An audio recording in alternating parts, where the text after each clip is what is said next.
Bom dia a todos, que a paz de nosso Senhor e Salvador Jesus Cristo esteja contigo, meu irmão e minha irmã. O tema de hoje, também baseado em Tiago, é a fé e as obras. E nós vamos ler a Bíblia Sagrada na carta de Tiago, capítulo 2, a partir do versículo 14, que diz assim: Que proveito há, meus irmãos, se alguém disser que tem fé e não tiver obras? Porventura essa fé pode salvá-lo? Se o irmão ou a irmã estiverem nus e tiverem falta de mantimento cotidiano, e algum de vós lhe disser, ide em paz, aquentai-vos e fartai-vos, e não lhes derdes as coisas necessárias para o corpo, que proveito há nisso? Assim também a fé, se não tiver obras, é morta em si mesma. Mas dirá alguém, tu tens fé, e eu tenho obras. Mostra-me a tua fé sem as obras, e eu te mostrarei a minha fé pelas minhas obras. Crês tu que Deus é um só? Fazes bem. Os demônios também o creem e estremecem. Mas queres saber, ó homem sensato, que a fé sem as obras é inútil? Porventura, não foi pelas obras que nosso pai Abraão foi justificado quando ofereceu sobre o altar o seu filho Isaque? Vês que a fé cooperou com as suas obras e que pelas obras a fé foi aperfeiçoada. E se cumpriu a escritura que diz, e creu Abraão em Deus, e isso lhe foi imputado como justiça, e foi chamado amigo de Deus. Vedes então que é pelas obras que o homem é justificado, e não somente pela fé. E de igual modo, não foi a meretriz Raabe, também justificada pelas obras, quando acolheu os espias e os fez sair por outro caminho? Porque assim como o corpo sem o espírito está morto, assim também a fé sem obras é morta. Meu irmão e minha irmã, por obras, Tiago não tinha em mente a doutrina judaica de obras como meio de salvação, e sim as obras da fé. Ou seja, uma demonstração ética exterior de uma verdadeira piedade, especialmente uma obra de amor. O mundo precisa de ação e não só de palavras. É importante que venhamos a nos esforçar até que a nossa fé seja demonstrada diante dos homens e nós sejamos justificados diante do mundo pela vida que levamos e pelas obras que praticamos. No trecho, a partir do versículo 18 de Tiago 2, vemos o papel que as obras, o fruto resultante de uma fé genuína, desempenham, evidenciando a genuidade da fé, a qual é gerada por Cristo, independentemente de qualquer obra. O apóstolo Paulo enfatizou a justificação da fé sem as obras, Romanos 4. Enquanto no capítulo 2 de Tiago, enfatiza-se o fato de que a verdadeira fé que produz salvação será acompanhada por obras. Mas Paulo e Tiago, ambos, estão certos sobre a avaliação da fé e das obras. Eles não estão em desacordo, eles simplesmente estão olhando para a fé e para as obras por dois diferentes ângulos, provando dois diferentes aspectos. Mas como alguém pode se tornar uma pessoa de fé? De onde veio a fé de Abraão e de Raabe, por exemplo? Como ela foi cultivada e fortalecida? E eu pergunto, de onde vem a sua fé? A resposta em uma palavra é graça. A graça de Deus. Em Efésios 2, do versículo 8 ao 10, aprendemos que somos salvos pela graça. E esta graça é um dom gratuito de Deus e não vem de nós mesmos. A fé, então, é obra de Deus em nossos corações. Mas como a fé é cultivada e fortalecida?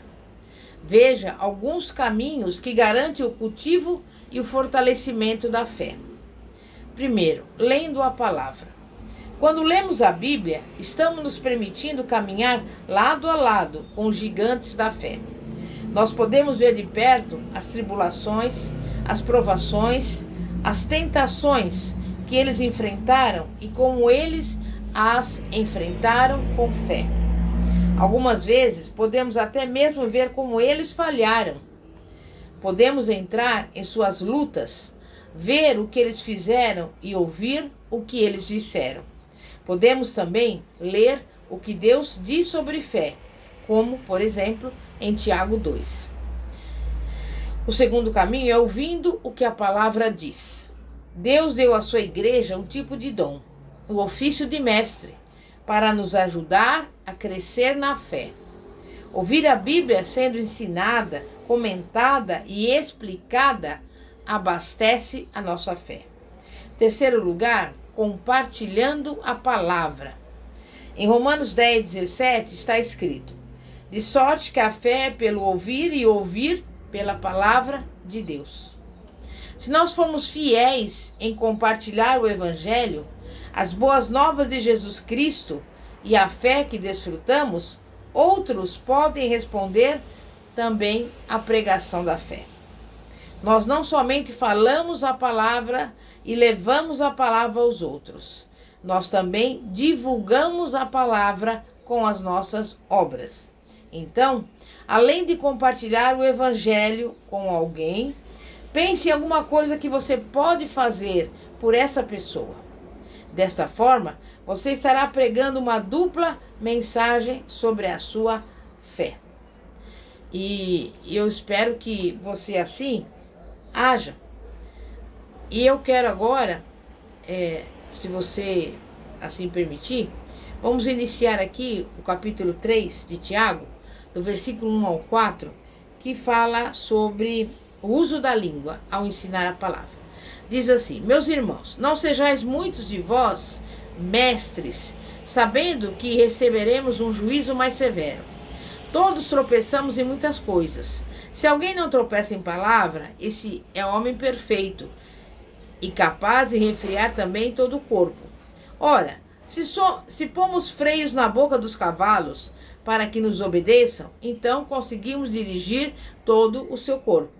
Vede também os navios, que embora tão grandes, levados por impetuosos ventos, com um pequenino leme, se voltam para onde quer o impulso do timoneiro. Aqui, Tiago tem algumas palavras a respeito do uso da língua ao ensinar a palavra de Deus, mas faz também a sua aplicação no uso da palavra de uma forma geral. Já sabemos o quão é difícil controlar a língua. De fato, Tiago diz que é mais fácil controlar um cavalo indomável com um freio em sua boca, ou ainda um navio batido por rijos ventos por meio de um pequenino leme, do que controlar a nossa língua. Medite nesta oração vinda do coração do rei Davi. Salmo 19, versículo 14. Sejam agradáveis as palavras da minha boca e a meditação do meu coração perante a tua face, Senhor, rocha minha e redentor meu. Vemos aqui aqueles que fiel e cuidadosamente têm nos ensinado a palavra de Deus. Que cada um de nós possa usar a língua para ser uma luz para outros que lutam contra as trevas. Que possamos ter a língua dos instruídos e então sabemos sinceramente sustentar com uma palavra de encorajamento e instrução aqueles que estão cansados. Mas nós também vemos aqui na palavra de Deus que a língua pode ser nociva. Veja aqui do versículo 5 a 8 que diz: assim também a língua é um pequeno membro e se gaba de grandes coisas. Vede, com grande bosque um tão pequeno fogo incendeia. A língua também é um fogo, sim, a língua, qual mundo de iniquidade, colocada entre os nossos membros, contamina todo o corpo e inflama o curso da natureza, sendo, por sua vez, inflamada pelo inferno. Pois toda espécie, tanto de feras como de aves, tanto de répteis como de animais do mar, se doma e tem sido domada pelo gênero humano. Mas a língua, nenhum homem a pode domar. É um mal irrefreável, está cheia de peçonha mortal. A língua, então, você vê, ela pode ser nociva, pode tornar-se um mundo de iniquidade, diz Tiago, acrescentando que a língua é inflamada pelo inferno e é um mal irrefreável, está cheia de peçonha mortal. Com isso nós vemos que Tiago compara a língua a um fogo que é capaz de incendiar uma grande floresta. Vamos observar quais são as categorias de intriga, usando como base Tiago 3. O primeiro tipo de intriga é a maliciosa. É sobre isso que Tiago estava falando. A intriga maliciosa é consciente e deliberadamente prejudicial. Ela é baseada na inveja e enraizada em flagrante egoísmo. Ela visa quebrar relacionamentos e a destruir amizades, e pode manifestar-se em todo tipo de ação maligna. O segundo tipo de intriga é a racionalização. Esse tipo de intriga é bem mais sutil do que a maliciosa. O que torna a racionalização tão perigosa é que frequentemente ela provém de um auto-engano. Enraizada e baseada nas mesmas motivações da intriga maliciosa, a pessoa que racionaliza convenceu-se a si mesma de que a sua conversa é destinada ao bem da outra pessoa. Ela pode vir disfarçada no motivo de oração e em preocupação com a outra pessoa. A racionalização, porém, é muito destrutiva. O terceiro tipo de intriga é a intriga inocente. Isso envolve uma pessoa que é verdadeiramente interessada, mas que até certo ponto é imprudente e insensível aos sentimentos das outras pessoas. A intriga inocente é algumas vezes motivada por um desejo de ser útil, mas na realidade o intrigante pode estar tentando provar aos outros o quanto ele é realmente útil. Nessa situação, há uma linha muito tênue entre as motivações egoístas e as motivações altruístas. Todos os cristãos devem estar conscientes dos perigos desse tipo de intriga. Entristecemos os outros quando, com a nossa língua, arruinamos alguém com palavras cruéis e maliciosas, ou quando revelamos um coração vil através da intriga e da difamação. Depois que agimos, quando o estrago já foi feito, a pobre pessoa a quem ofendemos sai suja daquela situação, de olhos arregalados com horror de tudo aquilo, e dizendo em desespero que precisa começar tudo de novo, reconstruir a sua reputação. Como Tiago escreve, vede com grande bosque um tão pequeno fogo incendeia. Faça então o que for preciso para domar a sua língua, para edificar em vez de destruir, para encorajar em vez de aniquilar, para ministrar em vez de massacrar com a sua língua. Amém?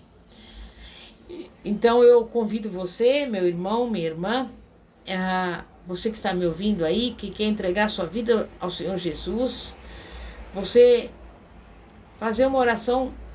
Eu posso orar com você também, para que você venha recebê-lo como único e suficiente Salvador, se comprometendo a seguir a Bíblia, como regra de prática e fé, para que o Senhor possa escrever o seu nome no livro da vida e que você possa desfrutar da plenitude da bênção do Senhor.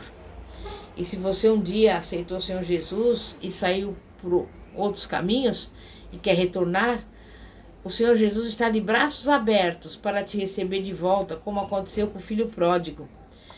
Basta você se comprometer, a partir de hoje, a seguir o seu caminho, para que o seu nome também esteja escrito no livro da vida, em nome de Jesus. Se você preferir, você pode também me ligar e nós vamos orar. O telefone é 0 operadora 11 9 4229 5533. 0 operadora 11 9 4229 5533. Que a paz de nosso Senhor e Salvador Jesus Cristo esteja contigo. Amém e graças a Deus. Glória a Deus.